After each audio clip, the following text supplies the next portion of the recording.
Well, hi. Hi, Zach.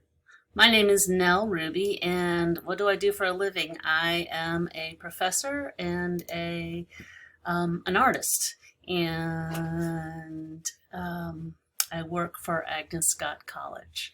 I've worked here for more than 20 years, maybe 25 years or so. Um, and I'm going to talk to you today about, you've got a bunch of questions here. I'm going to talk to you about my work. I think what I'm going to do is just go kind of ad hoc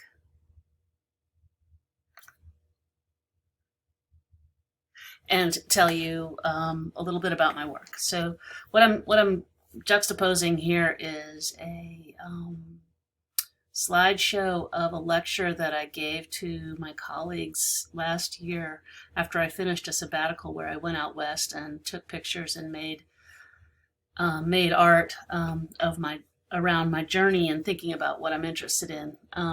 My medium is mixed. I do mixed media. I'm a performance artist and also an installation artist, and also by my degree is in printmaking. I also paint and draw, and I do three-dimensional work. So I sort of do all kinds of things. I think of what I do a lot as set design almost. It's like I create spaces where people can be. Um, I have always been interested in working with screens and homes, houses.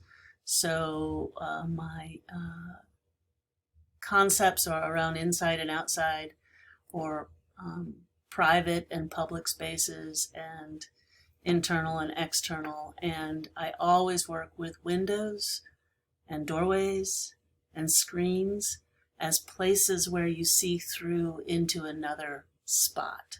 And I mix my medium such that the wall that the viewer sees is one medium, and through the window is another medium, and possibly through another window that you might see through that is yet another medium.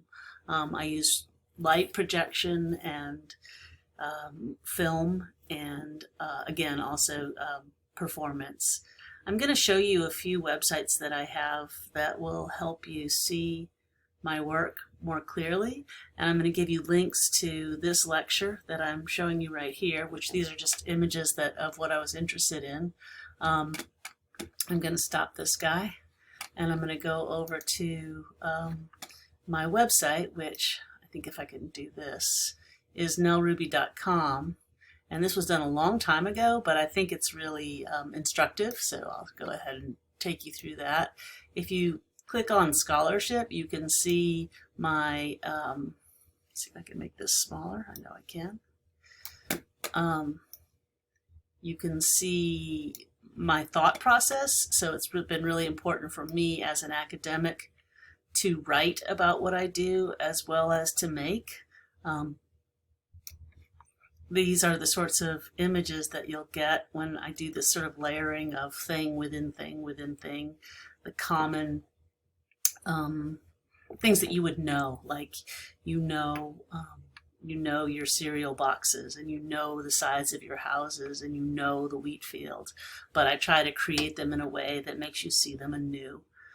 I'm really interested in what's beautiful. I'm interested in weather. I'm interested in the commonplace things as uncommonly beautiful or interesting. So this is an image of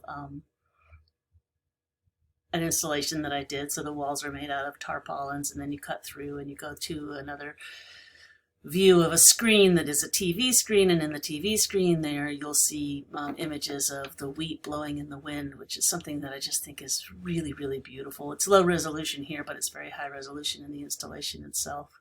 And this installation is life size, so you can see the people there. So you can walk through it, and it becomes your house, which is another interesting thing, because you're inside a gallery, but it's showing an outside space and an inside space and an outside space. You look through this window and you see the pigeons on the line. Those are back projected from the rear onto just to a drop cloth, and there's like wrinkles and textures in the drop cloth itself and layers, and the birds look like they're just still, but then they fly away, and the birds are huge because I've projected them very large, so they're as big as your head. And from up above, I was able to project onto the ceiling, so it gave a really strange air of you just don't know exactly where you are. So this website, here's a still of that site. You can see how beautiful that became. That's just two projectors on top of layers of drop cloths or just kind of translucent materials. I'm so interested in light and what light does and how it sets a mood, and really light is everything. This is another drop cloth that's just stretched taut, and then I paint on the edges, and then I cut through on the inner window, and this is the back wall, which is a graphite drawing. So that gives you kind of a sense of what that is. Another thing, and this is going to be long, another thing that I have done is play with the idea of what other people are telling us to do. So the idea, I think, of the screens is we're getting a message in our living rooms of Big Brother, and sort of I guess essentially it is, that we get this message of how to be and who to be and what's right and what's wrong.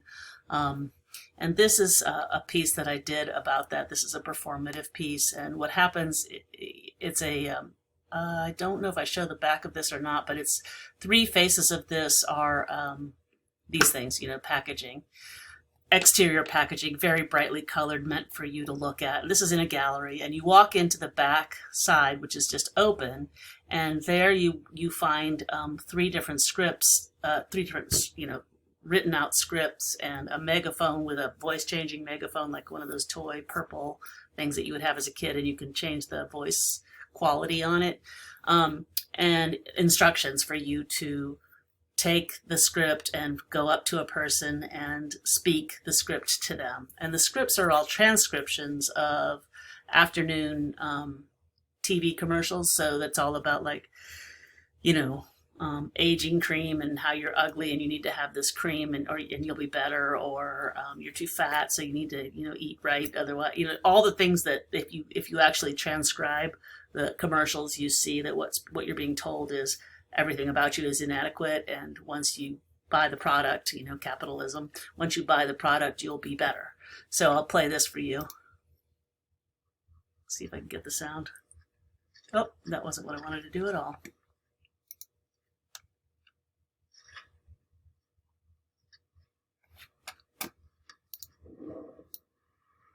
With calcified weight lotions, you don't get far before your dry skin comes back. Eucerin Smoothing Essentials, all the dry skin relief of Eucerin in a fast-absorbing latex lotion. The great feeling of skin lasts beyond the bedroom. The wonderful sensation of Smoothing Essentials, only from Eucerin.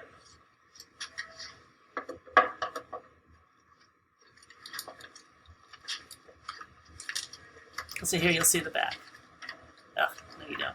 Well, you can see that you become this personage that is the commercial. And what's interesting to me about that is that you have the voice. You become the voice, and it's fun. You feel really powerful.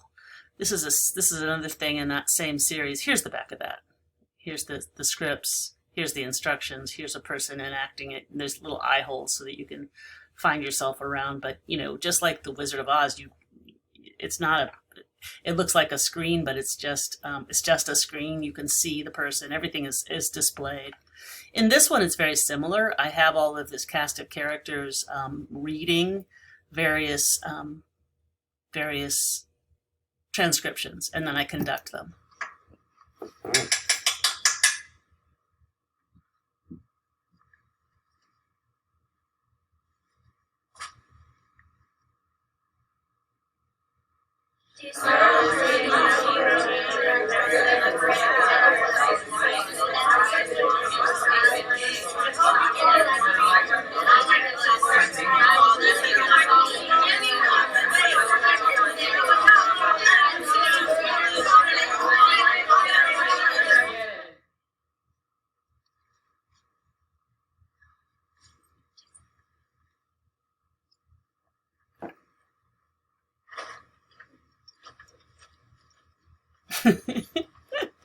So you can see he's kind of goofball and also fun, cool. Oh, here. I guess everybody claps. I'll let you read about this. This is just kind of this weird thing about identity and projecting somebody onto themselves or onto another person, and what happens in the projection of the film of them, and then them interacting with that projection. This is a partner that I had where we assumed different roles, and oh gosh, this is really, really funny. I'm just remembering that was a really funny incident. You can read about that. That's funny. And then this is a film that I made. This is also funny, and it's all kinds of tropes. So it is a Western, right? And it's, the good guy and the bad guy, and the good girl and the bad girl, and somebody gets tied to the railroad tracks, and somebody's like, oh darn it, I'll get them. And then there's love and there's romance. But what's really interesting about it is there's 4 different characters and there's 2 actors, but the 2 actors play every single different character. So in other words, sometimes I'm the blonde with the braids, and sometimes Andre is the blonde with the braids, and we just switched wigs. But Andre is like tall and thin, and I'm like short and pink, and we're really, really different. But you suspend all that just to watch the story, so you understand that the blonde with the braids is one character, even though she is multiple characters.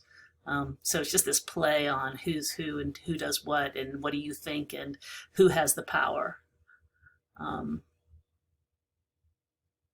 Great Train Trickery.